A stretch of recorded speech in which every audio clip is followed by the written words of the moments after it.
करून द्यायची जबाबदारी माझी. नुसतं बांबू लावायचं नाही, उत्पादन बी वाढवायचंय, कार्बन बी खायचंय, ऑक्सिजन बी वाढवायचंय आणि माणूस जात बघती का याचा प्रयत्न करायचंय. हे सगळं करण्यासाठी हे पृथ्वी रक्षण चळवळ घेऊन मी निघालोय. तुमच्याकडे सगळ्याकडे मी एका गोष्टीसाठी आलोय, ते म्हणजे ही बाब तुम्ही शेतकऱ्यांना समजून सांगा. अजून बी लोक म्हणतात पेपरात आलतं हो. दुसरं हे सगळं ट्रेनिंग द्यायला माझ्याकडे अटल बांबू डिप्लोमा इंजिनिअरिंग कॉलेज काढलोय. महाराष्ट्रात गोगरूचं पहिलं कॉलेज आहे. ऐकलं का? आज माझी मुलं म्हणजे जे ट्रेनर आहेत माझे ते आता ट्रेनिंगला गेलेत 5. ह्याची बहीण एक सुरेश प्रभूकडे गेली आणि हिची बहीण 3 नंबर गबरू भाषा आली. किती नशिबान आहे मी. मधून जर बघितलं माय तर मुक्काच घ्यायचा याचा. ठीक आहे. आता बघा हे पेन ठेवायचंय कशाला? प्लास्टिकचं. कसलं कलर बघितलं का? बरोबर आहे. पेन ठेवा. पेन बी आपली बांबूचीच आहे. त्याच्यानंतर ट्रे मी तुम्हाला 100 नमुन्याचे ट्रे देतो. हे 100% बांबूचं ट्रे. किती कलर आहे माझ्याकडे. या तुम्ही. मी सगळ्या पत्रकारांना निमंत्रण देतो. रमेशराव सगळ्यांना जेवायचं निमंत्रण माझ्या गावाला. माझ्याकडे बघा मी टिश्यू कल्चर लॅब सुरू केली. भारतामध्ये 9च लॅब आहे. तो एक आपल्या मराठवाड्यातील लोधियाला माझ्या गावात 7 कोटी रुपये खर्च करून इंटरनॅशनल लेवलची मी लॅब काढली रोपं बनवायची. भारत सरकारच्या सायन्स अँड टेक्नॉलॉजी मंत्रालयाचं DBT सर्टिफिकेशन माझ्या लॅबला प्राप्त आहे. द्या देतो 2 लाखची द्या देतो. दुसरं स्ट्रॉ काय बी पेतात लोक. बरोबर आहे का? काय बी पेतात आणि मग आमच्यानं वडा की काय बी वडा बांबूचा आहे. वरीसभर राहते. त्याचं काही खराब होते अजिबात नाही. त्याला तर साफ करायला आम्ही हे बी घेतला म्हणजे प्रॉब्लेम नाही तुम्हाला. दुसरं काही लोक काय करतात जीप खेळते होत का तर काय झाला अर्धा तास बैठला वाढ तुम्हाला मी मुलीन कवाच काही फुकट देणं तिच्या आईला पण आज देतोच.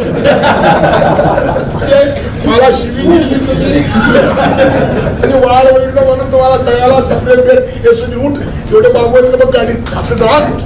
वर्षाला 1 लाख रुपये शिल्लक राहतात. 1 लाख एकरी. एका एकरला 1 लाख रुपये. आता झालंय काय? तुम्ही जर तुमच्यापैकी परभणीतल्या म्हणजे तुम्ही सगळे शेतीशी संबंधित आहोत.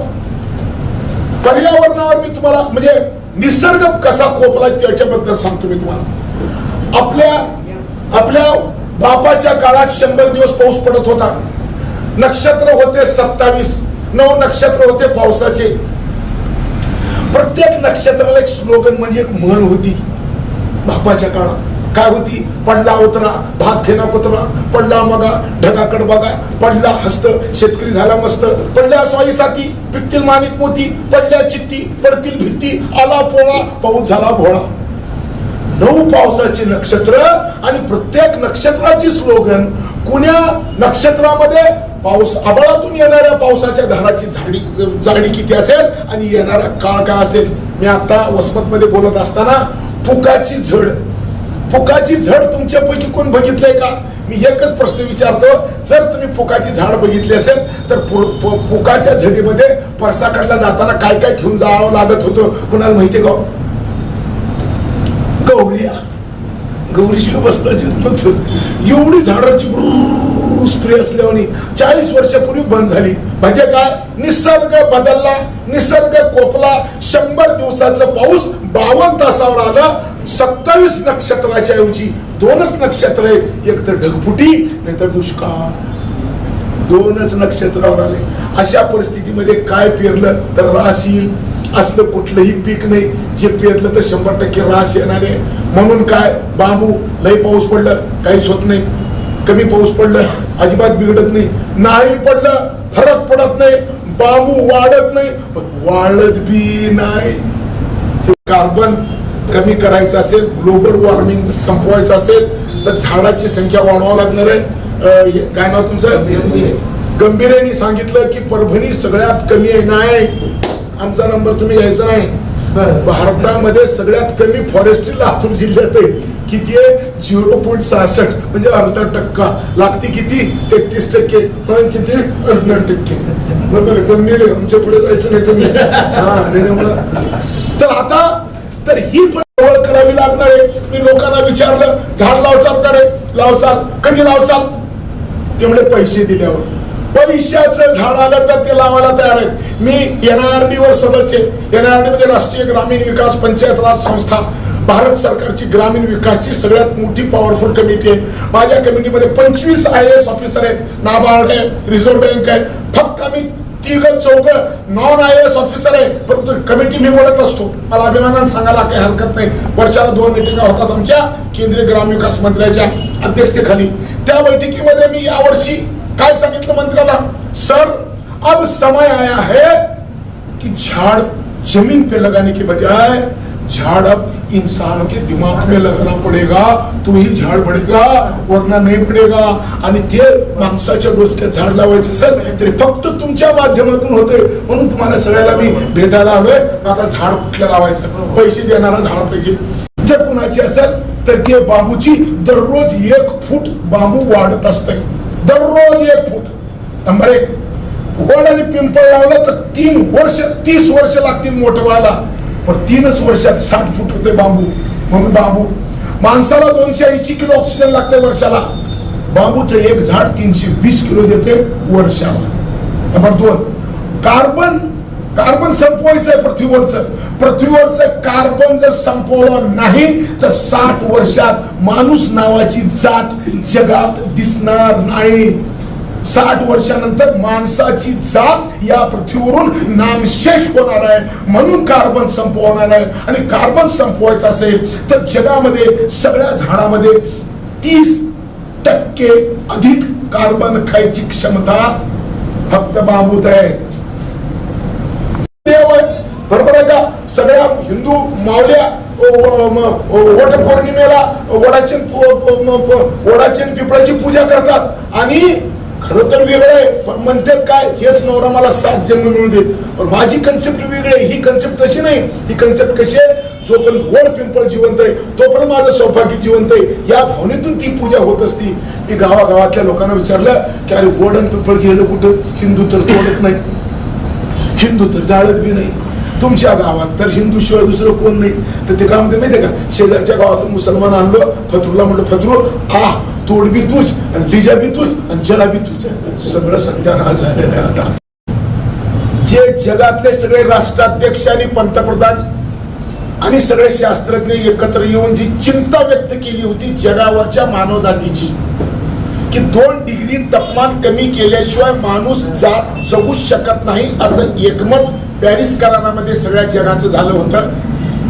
त्या दिशेनं आपल्या देशात म्हणजे पॅरिस करारानंतर आपल्या देशात त्या दिशेनं काय काय चालू आहे हे जर बघायचं असेल तर सुरुवातीला मी नितीन गडकरी साहेबांचं अभिनंदन एवढ्यासाठी करणार आहे की Euro 6 इंजिन टाकल्याशिवाय 4 व्हीलरला या देशात मी परवानगी देणार नाही असं कडक धोरण स्वीकारल्यामुळं आज सगळ्या 4 व्हीलर मध्ये Euro 6 इंजिनची सुरुवात झाली. नंबर 2, जर समजा कोळशापासून कार्बन उत्सर्जन होत असेल म्हणजे एकतर इंजिन मधून जे कार्बन निघतंय तर कमी कार्बन निघण्यासाठी Euro 6 इंजिन, कोळशापासून जी वीज निर्मिती होती त्याच्यामधून सगळ्यात जास्त कार्बन उत्सर्जन होते. आणि म्हणून आता सौर ऊर्जा म्हणजे सूर्याची ऊर्जा, त्याच्यानंतर विंड म्हणजे हवेपासूनची ऊर्जा, इथेनॉल, या सगळ्या गोष्टीचं मोठ्या प्रमाणामध्ये सुरू झालं. नंबर 2. नंबर 3, इथेनॉल आणि CNG याही गोष्टीवर आता मोठ्या प्रमाणामध्ये आपला देश पुढाकार घेऊ लागलेला आहे. तुम्हाला मला सगळ्यात विचार करण्यासारखी गोष्ट 15 दिवसापूर्वी इंग्लंडच्या सरकारने निर्णय केला 2030 नंतर डिझेल आणि पेट्रोलवरच्या गाड्या आम्ही बंद करणार आहे. माननीय नितीन गडकरी साहेबांनी इंडियन ऑइलचे MD वैद्य साहेबांना परवा का कार्यक्रमामध्ये बोलताना सांगितलं की 2027 नंतर भारतामध्ये डिझेल आणि पेट्रोल वापरायचं बंद करायचा निर्णय करता येतं का? करा. माणूस जात वाचवायची. कार्बनचं प्रमाण वाढले, ऑक्सिजनचं प्रमाण कमी झाले आणि आपण सगळेजण मास्क लावून फिरलो. कोरोनामध्ये 2 गोष्टी, टेम्परेचर आणि कार्बन. पृथ्वीचं सगळ्यात मोठा रोग काय? पृथ्वीचं सगळ्यात मोठं रोग म्हणजे 2 डिग्रीचं तापमान कमी करा, म्हणजे पृथ्वीला बी ताप आलाय, माणसाला बी ताप आलाय. परंतु पृथ्वीवरचा ताप कमी व्हायचं काही दिसत नाही. 2024 मध्ये 3 डिग्री टेम्परेचर पृथ्वीवरचं वाढत आहे. सगळ्यात महत्वाचं संकट काय आलं तुमच्या माझ्या समोर, सगळ्याच्या समोर. जगाचं म्हणजे जगामध्ये जे ह्याचं जंगल आहे आपल्या अमेझॉनचं जंगल 7 देशाच्या सीमेवर वसलेलं जगाचं हार्ट म्हणून ज्याची ओळख होती, जगाला लागणारं 20% ऑक्सिजन जर कोण देत होतं तर अमेझॉनचं जंगल देत होतं, ते जळालं. आता आपल्या देशातली सिच्युएशन आपण समजून घेऊ. सोनिया गांधी आता कुठे आहेत? सोनिया गांधी गोव्यात आहेत. गोव्यात का बरं आहेत? त्यांच्या डॉक्टरांनी सांगितलं तुम्हाला जर राहायचं असेल, जगायचं असेल तर तुम्ही पटकन दिल्ली सोडा आणि शिफ्ट व्हा. 2 ठिकाणचे नावं सांगितले, एक चेन्नई आणि दुसरं गोवा. त्यांनी गोव्यात शिफ्ट झाल्या. इंग्लंडमध्ये बंद झालं, म्हणजे बंद होऊ लागले डिझेल पेट्रोल. भारतामध्ये सोनिया गांधीला डॉक्टर सांगले की दिल्ली सोडा. दिल्ली म्हणजे कार्बनचं चेंबर झालेलं आहे. परभणीतला माणूस दिल्लीत जर गेला तर त्याचं आयुष्य 12 वर्ष कमी होणार आहे. ही सगळी आता परिस्थिती आहे. तर या परिस्थितीमध्ये नेमकं कार्बनचं प्रमाण हवेमध्ये किती झालं, तुम्हाला मला माझी एकट्याची चिंता नाही. मला हे का सुचलं, मी माझ्या नातवाकडे बघितलं. माझ्या नातूसारखं सुंदर नातू पूर्ण महाराष्ट्रात नसेल एवढं सुंदर नातू आहे. पण मला काय चिंता लागली, ह्या नातवाला मी ऑक्सिजन आणि पाणी न देता मारणार आहे, एवढा नालायक आज्जामी आहे. तुम्ही आता प्रत्येकाने विचार करा की सगळ्याच्या समोर ही परिस्थिती आलेली आहे की आपण जाताना आपल्या नातवाला, आपल्या पोरांना ना ऑक्सिजन ठेवून चाललोय ना आपण पाणी ठेवून चाललोय. आणि मग आता कार्बनचं प्रमाण हवेमध्ये किती आपण समजून घेऊ. निसर्गाने चमत्कार केलाय. माणसाची जात परमेश्वरांनी तयार केली. परमेश्वराचे अनेक रूप आहेत, अनेक नाव आहेत. मी त्याच्या फोटोला घेतल्या, एक मी हिंदू मदत लावतो हसतात.